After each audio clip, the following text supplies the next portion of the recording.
അവറാച്ചന്റെ രാജി വെച്ചൊഴിഞ്ഞാ പോരെ? മന്ത്രിസഭ പിരിച്ചുവിടേണ്ട വല്ല കാര്യമുണ്ടോ? പോണ പോക്കിലെല്ലാം തൊലയട്ടെ എന്ന് കരുതി കാണും. ഉത്തരത്തിലിരിക്കുന്ന എടുക്കാൻ പോയി ഇപ്പൊ കക്ഷത്തിരുന്ന പോയില്ലേ? ഞാൻ ഉദ്ദേശിച്ച നാളത്തെ പത്രവാർത്തകളെയാണ്. ഇപ്പോൾ കിട്ടിയ വാർത്ത, കേരള നിയമസഭ പിരിച്ചുവിട്ടു, തെരഞ്ഞെടുപ്പ് ഉടൻ. ഇനിയൊരു തെരഞ്ഞെടുപ്പിനെ നേരിടാനോ മുഖ്യമന്ത്രിയാവാനോ ഞാനില്ല. അതെന്താ? KDF-ന് ഭൂരിപക്ഷം കിട്ടില്ല എന്ന് കരുതിയിട്ട്? അല്ല, ഒന്നുകൂടി ആലോചിച്ചിട്ട്. ഇല്ലടോ, എനിക്ക് മടുത്തു. വേണ്ട, ഞാൻ നിർബന്ധിക്കുന്നില്ല. അപ്പൊ പിന്നെ അടുത്ത മുഖ്യമന്ത്രി? എന്താ ഇത്ര സംശയം? താൻ തന്നെ. എന്താ? എന്തു പറ്റി? ഒന്നുമില്ല. ഇനി മുഖ്യമന്ത്രി സ്ഥാനത്തേക്ക് പറ്റിയ ഏക നസ്രാണി താൻ മാത്ര. മുഖ്യമന്ത്രി തൊമ്മൻ ചാക്കോ. ഞാനിത് സ്വപ്നത്തിൽ പോലും ആഗ്രഹിച്ചിട്ടില്ല. ഒന്ന് ചുമ്മാ പോടോ. ഞാൻ മാറണമെന്ന് താൻ മനസ്സുകൊണ്ട് ആഗ്രഹിച്ചിട്ടില്ലടോ തനിക്ക് മുഖ്യമന്ത്രി ആവാൻ. ഞാനോ? എന്താ ഈ പറയണേ? Excuse me sir. വാ. എന്തിനാ സാർ എന്നെ അത്യാവശ്യമായിട്ട് വിളിപ്പിച്ചത്? സന്തോഷമുള്ള ഒരു കാര്യം പറയാനാ വിളിപ്പിച്ചത്. പറയട്ടോടോ. തന്നെ ചിറ്റാരിക്കര മണ്ഡലത്തിലെ സ്ഥാനാർത്ഥിയാക്കണമെന്ന എല്ലാവരുടെയും താല്പര്യം. എന്താ? അപ്പൊ അച്ഛൻ? എടോ, മേനോന്റെ പേരിൽ അഴിമതി ആരോപണവും കേസും ഒക്കെ ഉള്ള നിലയ്ക്ക് 8 നിലയിൽ പൊട്ടുമെന്ന കാര്യത്തിൽ സംശയമില്ല. നമ്മുടെ മുന്നണിക്ക് ഭൂരിപക്ഷം കിട്ടുമെന്ന് ഉറപ്പില്ലാത്ത സാഹചര്യത്തിൽ ഒരു സീറ്റ് കളഞ്ഞു കുളിക്കാൻ പറ്റില്ല. താൻ ഒന്നുകൊണ്ടും പേടിക്കണടോ, താൻ ജയിക്കും. വർക്ക് തുടങ്ങിക്കോ. ഒരു MLA ആകണമെന്ന മോഹമൊന്നും ഇതുവരെ ഉണ്ടായിട്ടില്ല. എങ്കിലും പാർട്ടിയുടെ തീരുമാനം ഞാൻ ആദരവോടെ സ്വീകരിക്കുന്നു. All the best. Thank you sir. ജയിച്ച് MLA ആവുമ്പോ എന്നെ മുഖ്യമന്ത്രിയാക്കാൻ കൂടെ നിൽക്കണേ.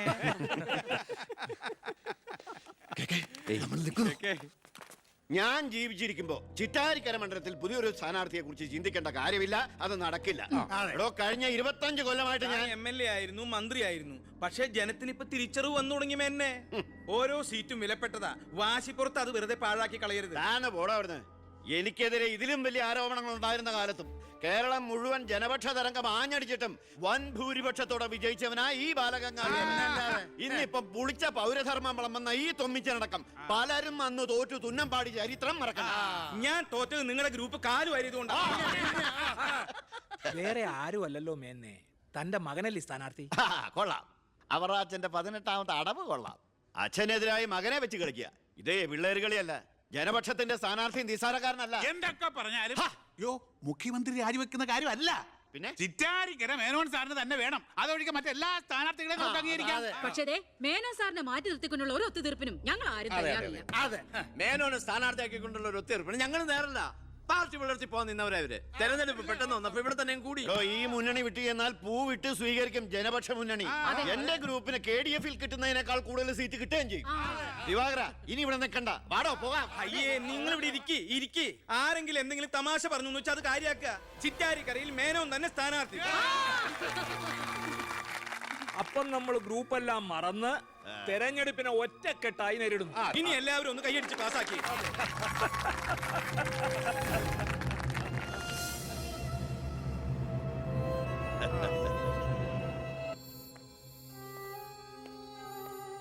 വിഷമിക്കണ്ടടോ, താൻ ചെറുപ്പമല്ലേ, ഇനി അവസരമുണ്ട് ഒരുപാട്.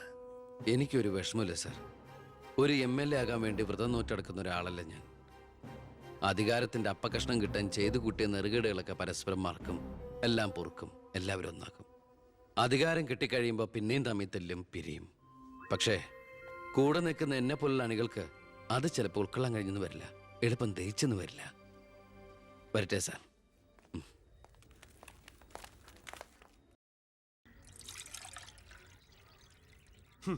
പാർട്ടി പോകാൻ പറ. അവരവരുടെ സീറ്റ് നിലനിർത്താൻ വേണ്ടി എല്ലാം മറന്ന് അവരൊന്നായി. തന്തയ്ക്ക് പറക്കാത്ത വർക്കം. ഈ നാറിയ രാഷ്ട്രീയ വ്യവസ്ഥയാണ് എതിർക്കേണ്ടതും പൊളിക്കേണ്ടതും. ഞങ്ങളുടെ ഒരു അഭിപ്രായം പറയട്ടെ, നീ സ്വതന്ത്രനായിട്ട് മത്സരിക്കണം. ശക്തമായ 2 മുന്നണികൾക്കെതിരെ മത്സരിക്കാനോ? എന്നിട്ട് കെട്ടിവെച്ച കാശിന് എവിടെ പോകും? ജയിക്കാൻ വേണ്ടിട്ടല്ല, പിന്നെ യൂത്തിന്റെ പ്രതിഷേധം അറിയിക്കാനാ. എന്നാലും അച്ഛനെതിരായിട്ടല്ല, അച്ഛന്റെ രാഷ്ട്രീയ നയങ്ങൾക്കെതിരായിട്ടാണെന്ന് എപ്പോഴും നീ പറയാറില്ലേ, അതുകൊണ്ടാ. പോലീസുകാർക്ക് രാഷ്ട്രീയം പാടില്ലെന്നാ. എങ്കിലും ഒന്ന് പറയാം, ഞാൻ ഇവരുടെ അഭിപ്രായത്തോട് പൂർണ്ണമായി യോജിക്കുന്നു. എന്താടോ, മത്സരിച്ചുകൂടെ? അധികാരമില്ലാതെ താൻ ഇവിടെ കിടന്ന് വിളിച്ചു കൂവിയിട്ടും പോരാടിയിട്ടും ഇവിടെ ഒരു മാറ്റവും സംഭവിക്കാൻ പോകുന്നില്ല. തന്നെ പോലെ സാമൂഹ്യ ബോധവും നിശ്ചയദാർഢ്യവും തൻ്റെ ഉള്ളതിന് മുമ്പിൽ നെഞ്ചു വിരിച്ചെന്ന് സല്യൂട്ട് ചെയ്തിട്ട് ഒരൊറ്റ ദിവസമെങ്കിലും അന്തസ്സോടെ ജോലി ചെയ്യണമെന്ന് ആഗ്രഹം ഉണ്ടോ? പിന്നെ ഈ ജയവും പരാജയവും ഒക്കെ നമ്മൾ ദൈവത്തിന് വിടുന്നു. 1000 വോട്ടേ തനിക്ക് കിട്ടിയുള്ളൂവെങ്കിലും ആ 1000 പേരും തന്റെ ഒപ്പമാ. തന്റെ നേതൃത്വം അംഗീകരിച്ചവരാ. അത് മതിയടോ. സാർ ഞാൻ വേണ്ട, താൻ ഒന്നും പറയണ്ട. ഇത് ഞങ്ങളുടെ തീരുമാനം. അനുസരിക്കണം. ഞങ്ങളുണ്ട് കൂടെ.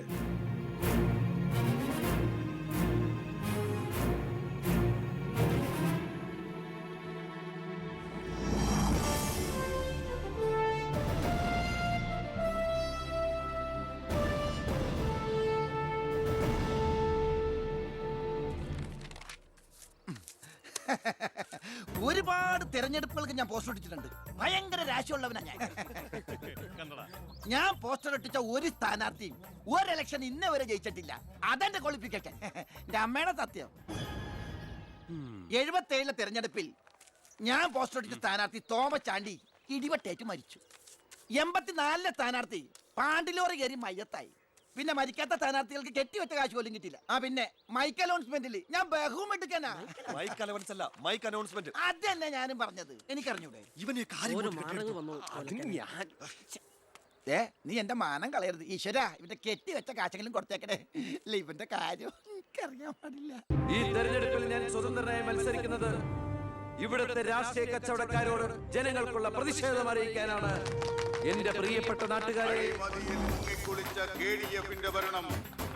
ഈ രാജ്യത്തിൽ ജനപക്ഷ മുന്നണി സ്ഥാനാർത്ഥി സഖാവ് ജനാർദ്ദനൻ പിള്ളയ്ക്ക് അരിവാൾ അടയാളത്തിൽ വോട്ട് രേഖപ്പെടുത്തുവാൻ പ്രിയപ്പെട്ട വോട്ടർമാരെ, KDF-ന്റെ ശക്തനായ സ്ഥാനാർത്ഥി ശ്രീ ബാലഗംഗാധര മേനോന് ശാന്തിയുടെയും സമാധാനത്തിന്റെയും ചിഹ്നമായ അമ്പും വില്ലും അടയാളത്തിൽ നിങ്ങളുടെ വിലയേറിയ വോട്ടുകൾ രേഖപ്പെടുത്തി വമ്പിച്ച ഭൂരിപക്ഷത്തോടെ വിജയിപ്പിക്കുവാൻ അപേക്ഷിക്കുകയാണ്, അഭ്യർത്ഥിക്കുകയാണ്. ജനാധിപത്യ വിശ്വാസികളെ, നാട്ടുകാരെ, അഴിമതിക്കാരെയും കൊള്ളക്കാരെയും ഈ നാട്ടിൽ നിന്ന് എത്രയും പെട്ടെന്ന് കെട്ടുകെട്ടിക്കുന്നതിന് യുവത്വത്തിന്റെ പ്രതീകമായ കൃഷ്ണകുമാറിന് നമ്മുടെ ദേശീയ മൃഗമായ സിംഹം, ഒന്നും മിണ്ടാണ്ടിരിക്കും. അതെന്നെ ഞാൻ പറയാൻ പോണത്.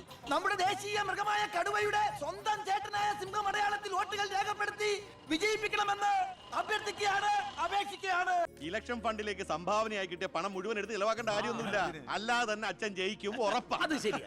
ഇനി അഥവാ തോറ്റാ തന്നെ ആ പണം എന്തെങ്കിലും സൈഡ് ബിസിനസിന് ഉപകരിക്കും. പിസ കച്ചവടോ കുഴൽപ്പണമോ. തോൽവി എന്ന വാക്ക് എന്റെ ചരിത്രത്തിലില്ല. സ്കൂളിൽ പോകാത്തോണ്ട് അവിടെയും തോറ്റിട്ടില്ല. ഞാൻ ഉദ്ദേശിച്ച എന്നെ തന്നെയാ. വന്നല്ലോ എതിർകക്ഷി. അയ്യോ, ദേ അങ്ങോട്ട് കൊടുക്കടി. വോട്ട് ചോദിച്ച് തെണ്ടി തെരിഞ്ഞ് ക്ഷീണിച്ച് വന്നിരിക്കുക. കുടുംബത്തിന് മാനക്കേടുണ്ടാക്കാനും പത്രക്കാർക്ക് കഥകൾ ഉണ്ടാക്കാനും കോമാളി വേഷം കിട്ടി ഇറങ്ങിയിരിക്കുക. സംശയമുണ്ടോ? കഷ്ടാൽ കഷ്ടം. അച്ഛനെ കിട്ടേണ്ട കുറച്ച് വോട്ടുകൾ പിടിക്കുമായിരിക്കും, എന്നിട്ട് ജയിക്കൂ. അതുമില്ല. അതുകൊണ്ട് ആർക്കാ നേട്ടം? ജനപക്ഷ മുന്നണിക്ക്. യവൻ കാരണം ആർക്കും ഒരു ഗുണം കിട്ടില്ല. ഇവനൊക്കെ ആര് വോട്ട് കൊടുക്കാനാ? ഈ കുടുംബത്തിന് പോലും ഒരു വോട്ട് കിട്ടിവിടാനൊക്കെ. ഇവിടുന്ന് ഒരു വോട്ട് എനിക്ക് ഉറപ്പുണ്ട്. എന്റെ അമ്മയുടെ അല്ലമ്മേ. അമ്മയുടെ വോട്ട് ചോദിക്കാൻ വന്നേക്കണം. വോട്ട് ചോദിക്കാൻ വന്ന മകനെ ആട്ടിപ്പായിക്കണ്ടായിരുന്നു. സുഹൃത്തുക്കളെ, നിങ്ങൾക്ക് എല്ലാവർക്കും അറിയാം, കഴിഞ്ഞ 25 വർഷമായിട്ട് എന്റെ നാട്ടുകാർ എനിക്ക് തീരെഴുതി തന്നിട്ടുള്ള മണ്ഡലമാണ് ചിറ്റാരിക്കര. അതൊരു പോരായ്മ തന്നെയാണ്. അതെ അതെ, എന്ന് എതിർ പാർട്ടിക്കാർ പറയുമെന്ന് ഞാൻ ഉദ്ദേശിച്ചത്. ചിറ്റാരിക്കരയിൽ നിന്നും കേരളക്കര മൊത്തം KSRTC ബസ് സർവീസ് ഇല്ലേ? ഗതാഗത മന്ത്രിയായിരുന്നപ്പോ ഞാൻ ചെയ്തതാ ഈ നാടിന് വേണ്ടി ഇതൊക്കെ. ഇനി ഈ നാട്ടിലെ പട്ടിണിപ്പാവങ്ങൾക്ക് വേണ്ടി ഒരു എയർപോർട്ട്. അതാണ് എന്റെ സ്വപ്നം. പട്ടിണി പാവങ്ങൾക്ക് എയർപോർട്ട് അത്യാവശ്യമല്ലേ? ലണ്ടനിൽ പോവാൻ, അതെന്തിന്? വെളുക്കിരിക്കാൻ. ഈ നാടിനെ സ്വർഗതുല്യമാക്കാൻ നിങ്ങൾ എന്നെ വിജയിപ്പിച്ച് മന്ത്രിയാക്കി ചിറ്റാരിക്കരയുടെ പാരമ്പര്യം നിലനിർത്തണമെന്ന് ആഹ്വാനം ചെയ്തുകൊണ്ട് നിർത്തുന്നു. ജയ് ഹിന്ദ്. അടുത്തതായി 2 പ്രമുഖ മുന്നണി സ്ഥാനാർത്ഥികൾക്കെതിരെ സ്വതന്ത്രനായി മത്സരിക്കുന്ന ബി കൃഷ്ണകുമാറിന് എന്താണ് പറയാനുള്ളത് നമുക്ക് നോക്കാം.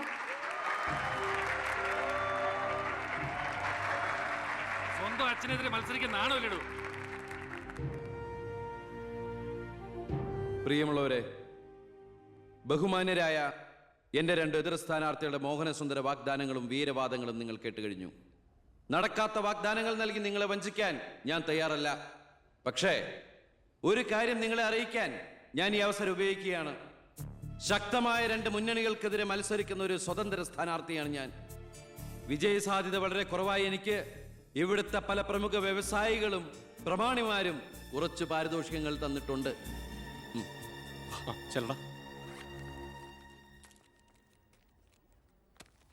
ഇത് 5 ലക്ഷം രൂപയുണ്ട്. നമ്മുടെ മുന്നിലിരിക്കുന്ന നന്മ നിറഞ്ഞ ശ്രീ ചാണ്ടിച്ചൻ സംഭാവനയായി തന്നതാണ് ഈ തുക.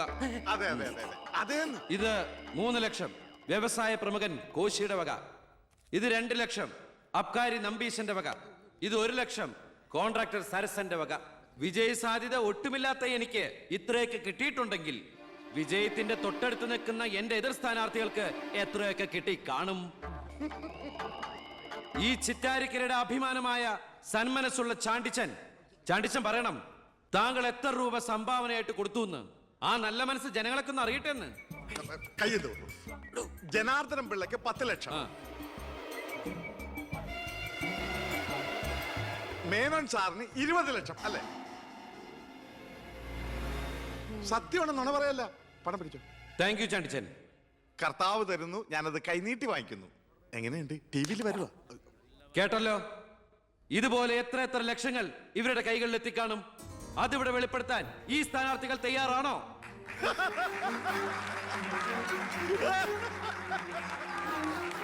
ബഹുമാന്യരെ, ഈ പണം കൊണ്ട് എന്റെ പോസ്റ്ററുകൾ അച്ചടിച്ച് ഈ മണ്ഡലം മുഴുവൻ ഒട്ടിക്കാം, ബാനറുകൾ കെട്ടാം, വോട്ടുകൾ വിലയ്ക്ക് വാങ്ങാം. പക്ഷേ ഞാനത് ചെയ്യില്ല. 25 കൊല്ലമായിട്ട് നിങ്ങൾ ജയിപ്പിച്ചു വിടുന്ന ശ്രീ ബാലഗംഗാധര മേനോന്റെ മണ്ഡലത്തിലെ ജനറൽ ഹോസ്പിറ്റലിൽ ഒരു ആംബുലൻസ് ഉണ്ടോ? അത്യാവശ്യ സൗകര്യങ്ങളുണ്ടോ? പ്രിയമുള്ളവരെ, ചാണ്ടിച്ചൻ നന്ദി 5 ലക്ഷം രൂപ ഇവിടുത്തെ ജനറൽ ഹോസ്പിറ്റലിന് ആംബുലൻസിനും മറ്റുള്ള സൗകര്യങ്ങൾക്കും വേണ്ടി ചാണ്ടിച്ചന്റെ പേരിൽ ഞാനിത് ഇന്ത്യ വിഷൻ ഏൽപ്പിച്ചുകൊള്ളുന്നു. ഞാൻ സമ്മതിക്കൂല. സുഹൃത്തുക്കളെ, ബാക്കിയുള്ള ഈ തുക പാവപ്പെട്ട കുട്ടികളുടെ പഠിപ്പിനും ഭക്ഷണത്തിനും അതുപോലെ ആരോരുമില്ലാത്ത വൃദ്ധജനങ്ങളുടെ സൗജന്യ ചികിത്സയ്ക്കുമായി ഈ തുക തന്ന ആളുകളുടെ പേരിൽ തന്നെ ഞാനിത് ഇന്ത്യ വിഷൻ കൈമാറുന്നു. ജയ് ഹിന്ദ്.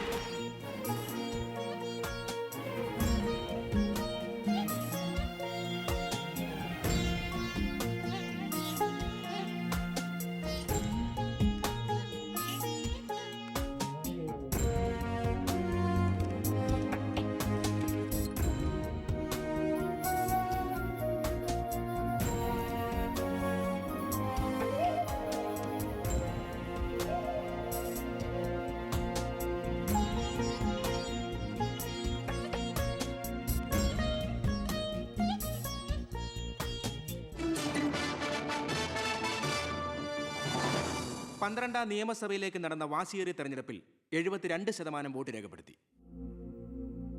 വിവിധ കൗണ്ടിംഗ് സെന്ററുകളിലായി രാവിലെ 8 മണിക്ക് തന്നെ വോട്ടെണ്ണൽ ആരംഭിച്ചു.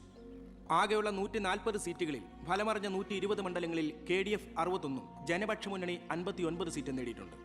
കേരളത്തിലെ മുന്നണി സമവാക്യങ്ങളെ അട്ടിമറിക്കാൻ പോകുന്ന പുതിയൊരു രാഷ്ട്രീയ ധ്രുവീകരണത്തിനുള്ള സാധ്യതയാണ് ഇപ്പോൾ നമ്മുടെ മുന്നിലുള്ളത്. ഒരുപക്ഷെ കേരളത്തിലെ അടുത്ത മന്ത്രിസഭ ഒരു തൂക്ക് മന്ത്രിസഭയായിരിക്കും. ഹലോ, എണ്ണിത്തീരാറായോ?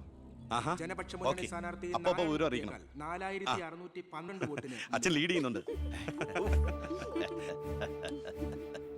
അടുത്ത CM അച്ഛൻ തന്നെ. ഇപ്പോൾ കിട്ടിയ വാർത്ത, പുതുശ്ശേരി മണ്ഡലത്തിൽ KDF സ്ഥാനാർത്ഥി തൊമ്മൻ ചാക്കോ 4000 വോട്ടുകൾക്ക് വിജയിച്ചു. ഇത്തവണയും ഭരണം ലഭിച്ചാൽ KDF-ൽ മുഖ്യമന്ത്രിയാകാൻ സാധ്യതയുള്ള ആളാണ് തൊമ്മൻ ചാക്കോ. വയനാട് ജില്ലയിലെ സംവരണ സീറ്റിൽ KDF സ്ഥാനാർത്ഥിയും ആദിവാസി നേതാവുമായ ശ്രീ പൊറ്റക്കുഴി ചെല്ലപ്പൻ തെരഞ്ഞെടുക്കപ്പെട്ടു.